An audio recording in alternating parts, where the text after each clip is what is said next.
Assalamualaikum warahmatullahi wabarakatuh. Bismillahi walhamdulillah.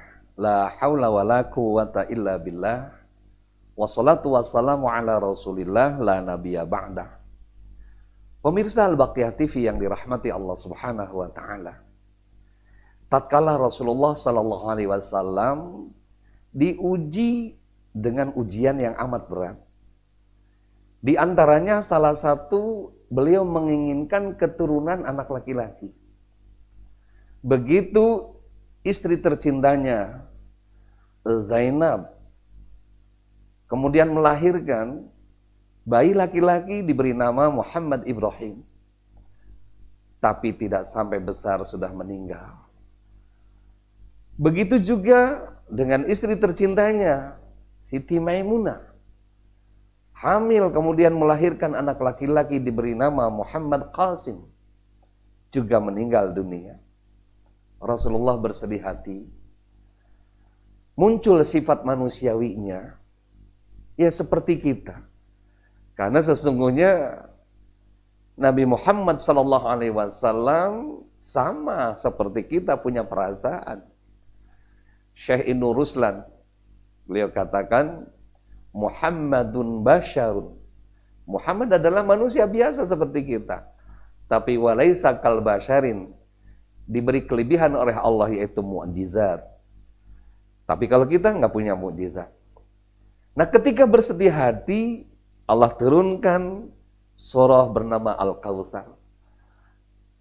Al-Kautsar diambil dari satu makna nikmat yang banyak. Nikmat yang agung. Yang kedua, nama sungai di surga bernama Al-Kautsar. Insya Allah sungai Al-Kautsar bisa dicicipi, diminum, bahkan nyebur juga boleh kelak oleh jamaah, khususnya pemirsa Al-Baqiyah TV. Pemirsa Al-Baqiyah yang dirahmati Allah Subhanahu wa ta'ala, ketika itu Allah turunkan surah Al-Kautsar. A'udzubillahi minasyaitonirrajim. Bismillahirrahmanirrahim. Inna a'tainakal kautsar fasalli lirabbika wanhar inna syani'aka huwal abtar. Sesungguhnya aku telah memberikan nikmat yang besar kepadamu wahai Muhammad. Nikmat yang banyak kepadamu wahai Muhammad.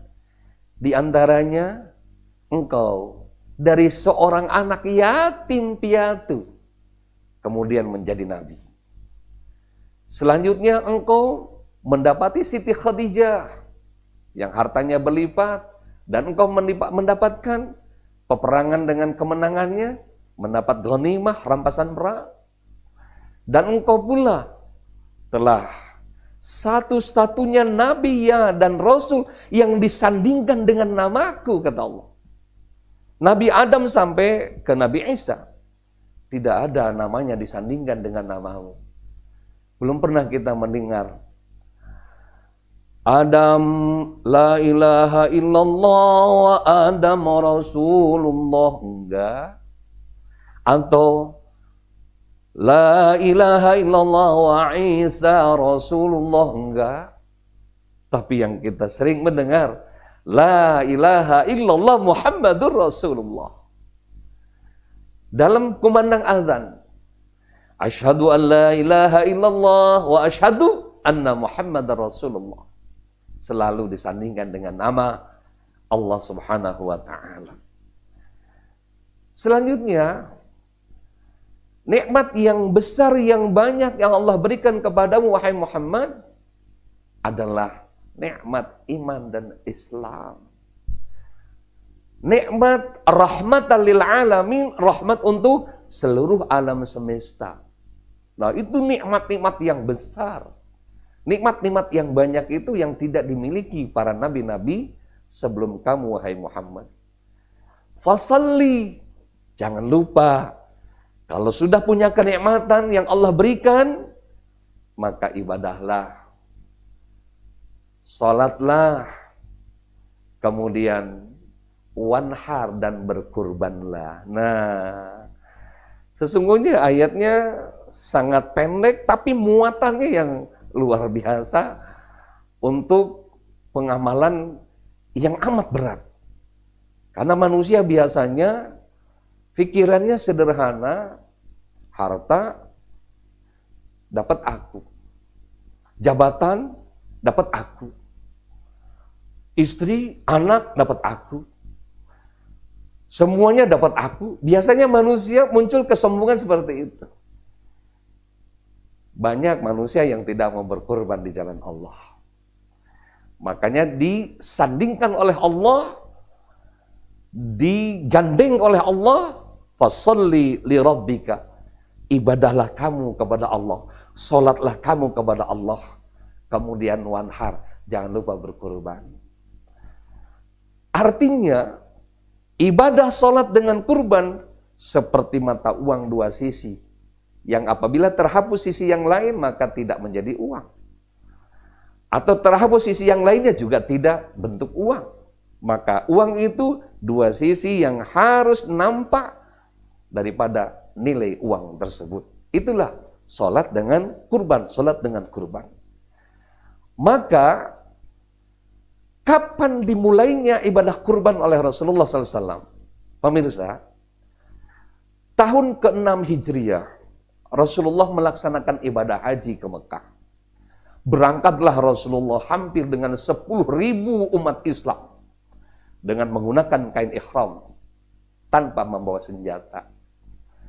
Persis setelah sampai ke sebuah perbatasan antara tanah haram dengan tanah halal bernama Hudaybiyah, Rasulullah dijaga oleh kaum kafir Quraisy, Abu Lahab, Abu Jahal, Abu Sofyan, mungkin Abu Gosok dan abu-abu yang lainnya.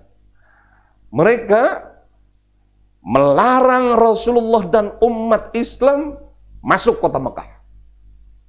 Sementara Rasulullah niat ke Mekah itu hanya untuk menunaikan ibadah haji, bukan untuk berperang.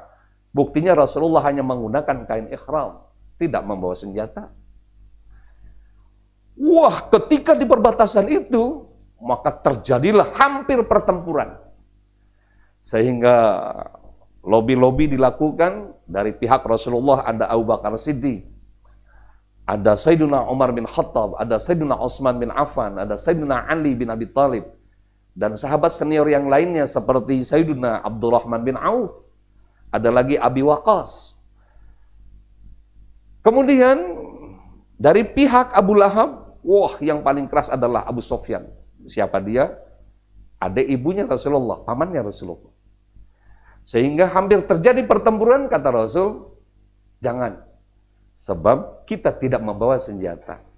Sehingga terjadi dialog dan melakukan deal-deal, perjanjian. Maka dibuatlah perjanjian. Kata Rasul, wahai Zaid bin Sabit, silahkan coba. Apa keinginan mereka? Ternyata kafir Quraisy itu menginginkan agar mereka bisa melewati Madinah ketika mereka akan dagang ke luar negeri. Dan Rasulullah dan umat Islam silahkan masuk Mekah untuk menunaikan ibadah haji. Dibuatlah perjanjian. Yang membuat redaksinya adalah Zaid bin Sabit. Surat pernyataan. Yang bertanda tangan di bawah ini nama Muhammad bin Abdullah. Rasulullah SAW dengan ini menyatakan bahwa kami menyepakati, menyetujui, kira-kira isi begini, silahkan sahabat-sahabat penduduk Mekah untuk berdagang ke luar negeri, ke Syam atau kemana saja, melewati kota Madinah. Dan kami tolong dibebaskan untuk menunaikan ibadah haji untuk masuk ke kota Mekah. Tanda tangan di bawahnya. Nah, ketika disodorkan ke Abu Sofyan, isinya mereka sepakati. Tapi begitu melihat kopnya atasnya, ada lafaz Bismillahirrahmanirrahim. Abu Sofyan marah. Kata Abu Sofyan, wahai Zaid bin Sabit, kalau Tuhan Anda tulis di lembaran kertas ini, maka Tuhan kami pun berhak ditulis di lembaran kertas ini. Mereka menginginkan Tuhan-Tuhan mereka ditulis juga di situ. Lata, Manat, Uzza, dan Hubbal. Jamaah sekalian yang dimuliakan oleh Allah Subhanahu wa taala, pemirsa Al-Baqiyah TV yang dirahmati Allah. Zaid bin Sabit kemudian melaporkan ke Rasulullah, "Ya Rasul, mereka tidak menginginkan muqaddimah menggunakan lafaz Bismillahirrahmanirrahim. Lantas bahasa Jakartanya, emang siapa yang nyuruh?" kata Rasul. "Siapa yang suruh nulis Bismillah?" kata Rasul. "Hapus. Kalau memang mereka menginginkan itu, hapus silakan. Karena ini sebatas hubungan bilateral, bukan masalah akidah, bukan masalah keyakinan. Maka dihapuslah Bismillahirrahmanirrahim, terkenal dengan istilah perjanjian Hudaybiyah atau piagam Madinah. Setelah itu disodorkan ke Abu Sufyan CS, dan mereka sepakat. Akan tetapi mereka menyepakati waktu ibadah hajinya sudah habis. Karena ibadah haji itu tanggal 9 Dzulhijjah harus wukuf di Arafah. Sementara selesai perjanjiannya tanggal 10 Dzulhijjah sudah masuk hari nahar. Maka kata Rasul, mengumpulkan para sahabat, Abu Bakar dan sahabat sekalian, kita tidak bisa menunaikan ibadah haji. Maka kita akan memotong hewan-hewan kurban kita di sini di Hudaybiyah. Kemudian Rasulullah menyampaikan beberapa sabdanya di Hudaybiyah. Apa sabdanya?